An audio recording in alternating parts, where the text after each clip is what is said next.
Suara ngorok di malam hari, pasti udah nggak asing lagi kan? Tapi pernah kepikiran nggak sih, kalau suara yang kedengerannya sepele itu sebenarnya bisa jadi sinyal penting dari tubuh kita? Yuk kita bedah bareng-bareng. Mau itu pasangan, orang tua, atau jangan-jangan malah kita sendiri yang suka bikin seisi rumah kebangun. Suara ini emang akrab banget di telinga kita. Tapi, gimana kalau saya bilang ini bukan sekedar suara berisik biasa? Oke, sebelum kita loncat ke bagian yang serem-serem, penting banget buat kita ngerti dasarnya dulu. Apa sih yang sebenarnya terjadi di dalam tubuh kita sampai bisa keluar suara ngorok itu? Simpelnya gini, ngorok itu intinya cuma getaran. Getaran ini muncul karena jalan napas kita menyempit. Mirip lah kayak udara yang ditiup ke seruling kan jadi ada bunyinya. Nah, konsepnya kurang lebih sama. Nah, ini dia perbandingannya. Biar lebih kebayang. Lihat deh, di sebelah kiri itu napas normal.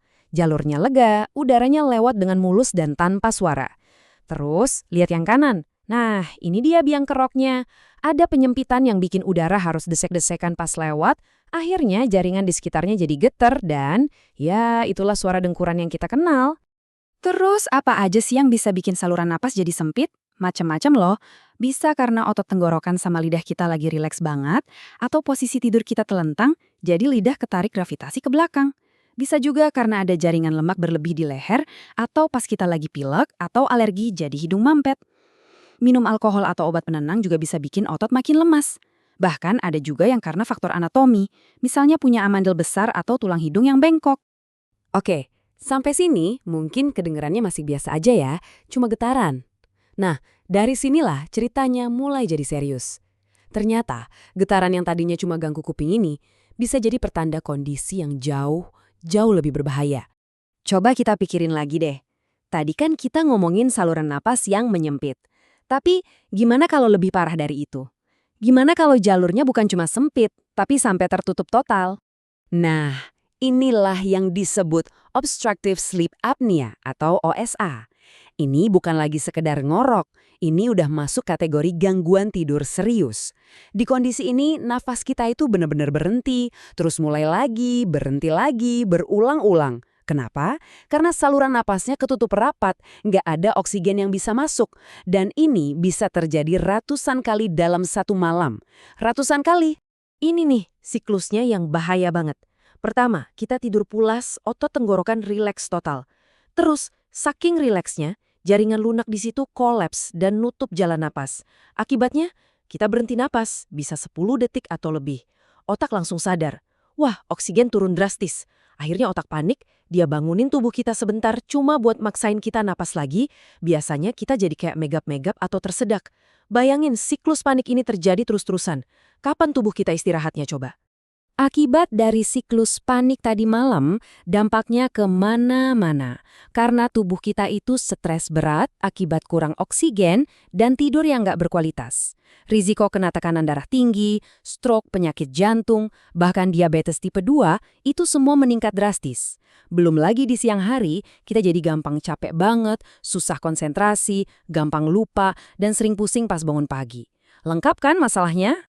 Jadi, siapa aja nih yang harus waspada sama kondisi ini? Mungkin jawabannya nggak seperti yang Anda kira selama ini.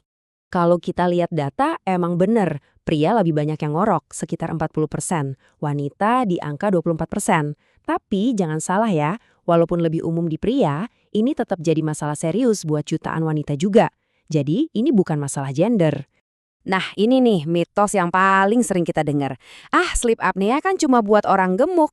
Salah besar. Faktanya, obesitas memang faktor risiko utama. Tapi sekitar 30% penderitanya itu punya berat badan yang normal loh. Jadi please jangan pernah nilai risiko ini cuma dari penampilan fisik seseorang. Terus kalau bukan karena berat badan, apa dong penyebabnya?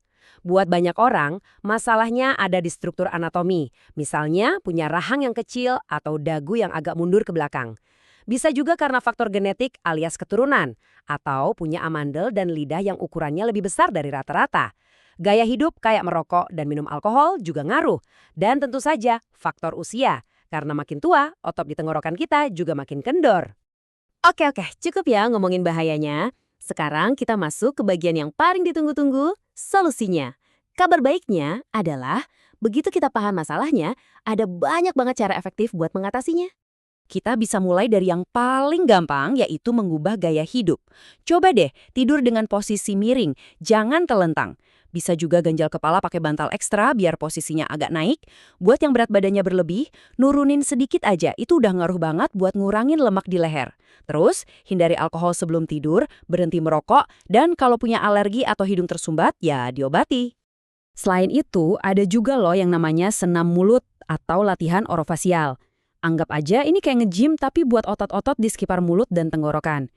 Gerakannya simple, kayak menekan lidah ke langit-langit mulut terus digeser ke belakang, atau mengucapkan untuk mengangkat langit-langit mulut. Tujuannya, biar otot-otot ini jadi lebih kencang dan gak gampang jatuh pas kita tidur. Nah, ini bagian yang paling krusial. Kita harus tahu kapan dengkuran kita itu udah bukan lagi suara biasa, tapi udah jadi lampu kuning yang butuh perhatian medis. Tolong perhatikan baik-baik ya.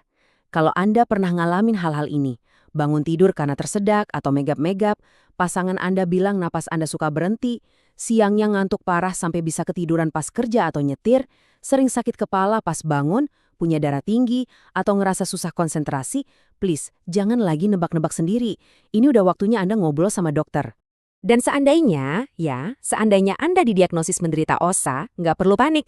Sekarang udah ada perawatan medis yang sangat efektif, namanya CPAP. Ini alat yang bantu ngasih tekanan udara stabil biar jalan napas kita tetap kebuka pas tidur. Ini udah jadi standar emas penanganan OSA dan bisa banget mengembalikan kualitas tidur sehat Anda. Saya suka banget sama kutipan ini karena ini merangkum semua poin penting kita hari ini. Intinya, berat badan normal itu bukan jaminan bebas sleep apnea. Kalau Anda ngoroknya keras, siangnya sering capek, atau punya gejala lain yang tadi kita bahas, jangan ragu buat periksa. Jadi kesimpulannya, mendengur itu lebih dari sekedar gangguan tidur. Anggaplah ini sebagai sinyal, sebuah pesan dari tubuh Anda tentang kondisi pernapasan dan kesehatan Anda secara keseluruhan. Pada akhirnya pertanyaannya cuma satu, dan ini untuk Anda renungkan. Apakah dengkuran Anda itu cuma suara berisik atau sebuah peringatan?